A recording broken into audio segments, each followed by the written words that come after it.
Hi friends, welcome back to my channel my family vlogs. అందరూ ఎలా ఉన్నారు? బాగున్నారా? ఎవరైనా ఫస్ట్ టైం నా ఛానల్ చూస్తున్నట్టయితే ప్లీజ్ సబ్స్క్రైబ్ చేసుకోండి. అండ్ అలాగే పక్కనున్న గంట సింబల్ని క్లిక్ చేయండి.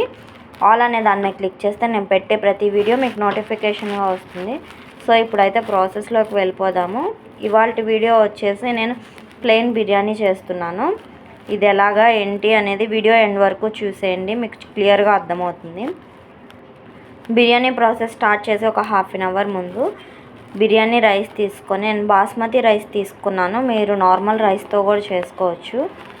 3 గ్లాసెస్ బాస్మతి రైస్ తీసుకొని శుభ్రంగా ఒక 2-3 టైమ్స్ వాష్ చేసుకోండి. చక్కగా వాష్ చేసుకొని హాఫ్ అన్ అవర్ ముందు పక్కన పెట్టుకోండి. హాఫ్ అన్ అవర్ అయిన తర్వాత బిర్యానీ పాత్ర తీసుకొని అందులోకి ఒక 4 టేబుల్ స్పూన్స్ ఆయిల్ అయితే వేయండి. ఆయిల్ వేసిన తర్వాత ఇందులోకి ఒక 2 టేబుల్ స్పూన్స్ నెయ్యి కూడా వేయండి. మీకు నెయ్యి ఫ్లేవర్ కొంచెం ఎక్కువ ఇష్టపడితే ఇంకొక 1 or 2 టేబుల్ స్పూన్స్ ఎక్స్ట్రా వేసుకోవచ్చు. నేనైతే 4 table spoons oil, 2 table spoons నెయ్యి వేసాను.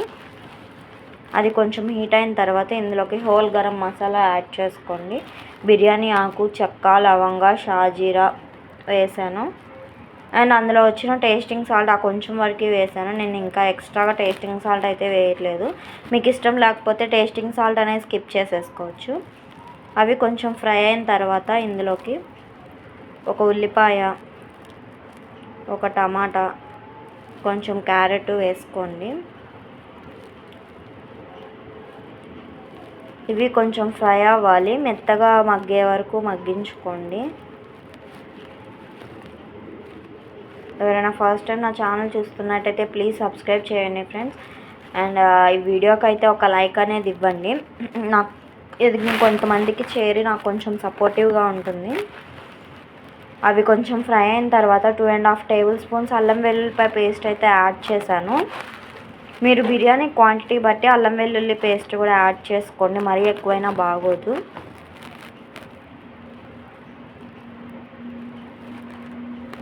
ఇది చక్కగా కలుపుకొని పక్కన పెట్టుకోండి.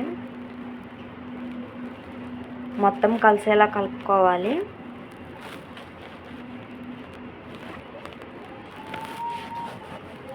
అలా ఫ్రై అయిన తర్వాత ఒక గుప్పెడు పుదీనాకు, గుప్పెడు కొత్తిమీర, సన్నగా తరిగిన కొత్తిమీర వేసుకోండి.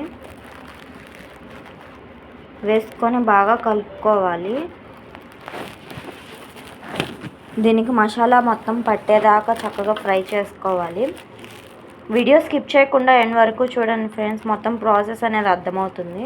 మీరు స్కిప్ చేశారనుకో మధ్యలో ఇంగ్రీడియంట్స్ కూడా మిస్ అయిపోతాయి.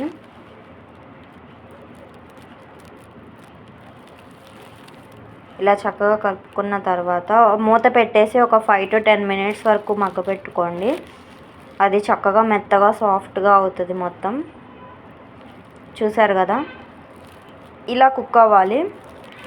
ఇలా కుక్ అయిన దాంట్లో వాటర్ అనేది యాడ్ చేస్తున్నాను. వాటర్ క్వాంటిటీ వచ్చేసి 1 గ్లాస్ బాస్మతి రైస్కి 1.5 గ్లాస్ వాటర్ అనేది యాడ్ చేయాలి. నేను 3 గ్లాసెస్ బాస్మతి రైస్ తీసుకున్నాను కాబట్టి 4.5 గ్లాస్ అయితే యాడ్ చేస్తున్నాను. ఇలాగా ఇలా మొత్తం యాడ్ చేసిన తర్వాత ఇందులోకి నేనైతే రాళ్ళుప్పు అయితే వేస్తున్నాను, క్రిస్టల్ సాల్ట్. నార్మల్ సాల్ట్ కూడా వేసుకోవచ్చు, కాకపోతే వాటరే కాబట్టి కరిగిపోతుందని నేను క్రిస్టల్ సాల్ట్ వేసాను. ఇందులోకి 1 టేబుల్ స్పూన్ గరం మసాలా వేసుకోండి. And 1 table spoon biryani masala వేసుకోండి. మీరు స్పైసీనెస్ ఎక్కువ తినేటట్టయితే ఇంకొంచెం బిర్యానీ మసాలా వేసుకోవచ్చు.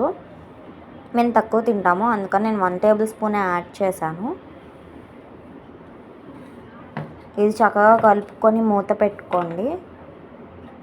ఇలా క్లోజ్ చేసుకున్నారు కదా, చూసారు కదా, వాటర్ ఇలా బాయిలింగ్ అవ్వాలి. ఇలా మరుగుతున్న నీటిలో మనం ముందుగా నానబెట్టుకున్న బాస్మతి రైస్ అయితే ఉన్నాయి కదా, నీళ్ళు లేకుండా ఉంచేసుకొని ఆ బాస్మతి రైస్ అయితే వేసుకోవాలి.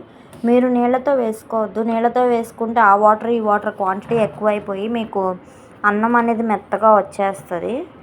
మనకి ఇది బిర్యానీ రైస్ అంటే పొడి పొడిలాడుతూ రావాలి కాబట్టి వాటర్ అన్నీ వంచేసుకొని బియ్యం వరకు వేసుకోండి.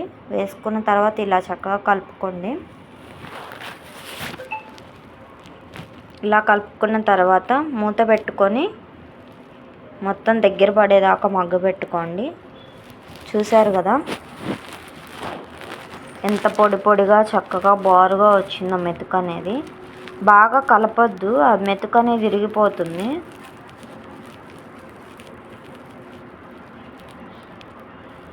మెతుకు ఇంకా కొంచెం పొలుగ్గా ఉంది కాబట్టి నేను ఇంకా 5 to 10 minutes లో ఫ్లేమ్లో అయితే మగ్గబెడుతున్నాను.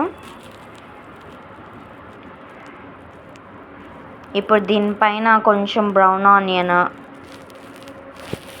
కొంచెం కొత్తిమీర అండ్ కొంచెం పుదీనా కూడా వేస్తున్నాను. నా వీడియో నచ్చితే ఒక లైక్ చేయండి ఫ్రెండ్స్. ఇప్పుడు దీని మీద మూత పెట్టేసి ఒక 10 to 15 minutes లో ఫ్లేమ్లో మగ్గబెట్టుకోండి. అలా ఉడికించితే ఇలా వస్తుంది. చక్కగా మెతుకైతే ఉడికిపోయింది. మనకైతే ఇది చికెన్లోకి, గోంగూర పచ్చడి, పెరుగు చట్నీ అన్నిటిలో సూపర్గా ఉంటుంది. ట్రై చేసి మీకు ఎలా వచ్చిందో నా కామెంట్ సెక్షన్లో కామెంట్ చేయండి. సో ఇదిగోండి మన బిర్యానీ రైస్ ఇలా వచ్చేసింది. చూసారు కదా ఎంత చక్కగా వచ్చిందో. నేనైతే గోంగూర చట్నీ అండ్ చికెన్ కర్రీ కూడా చేశాను.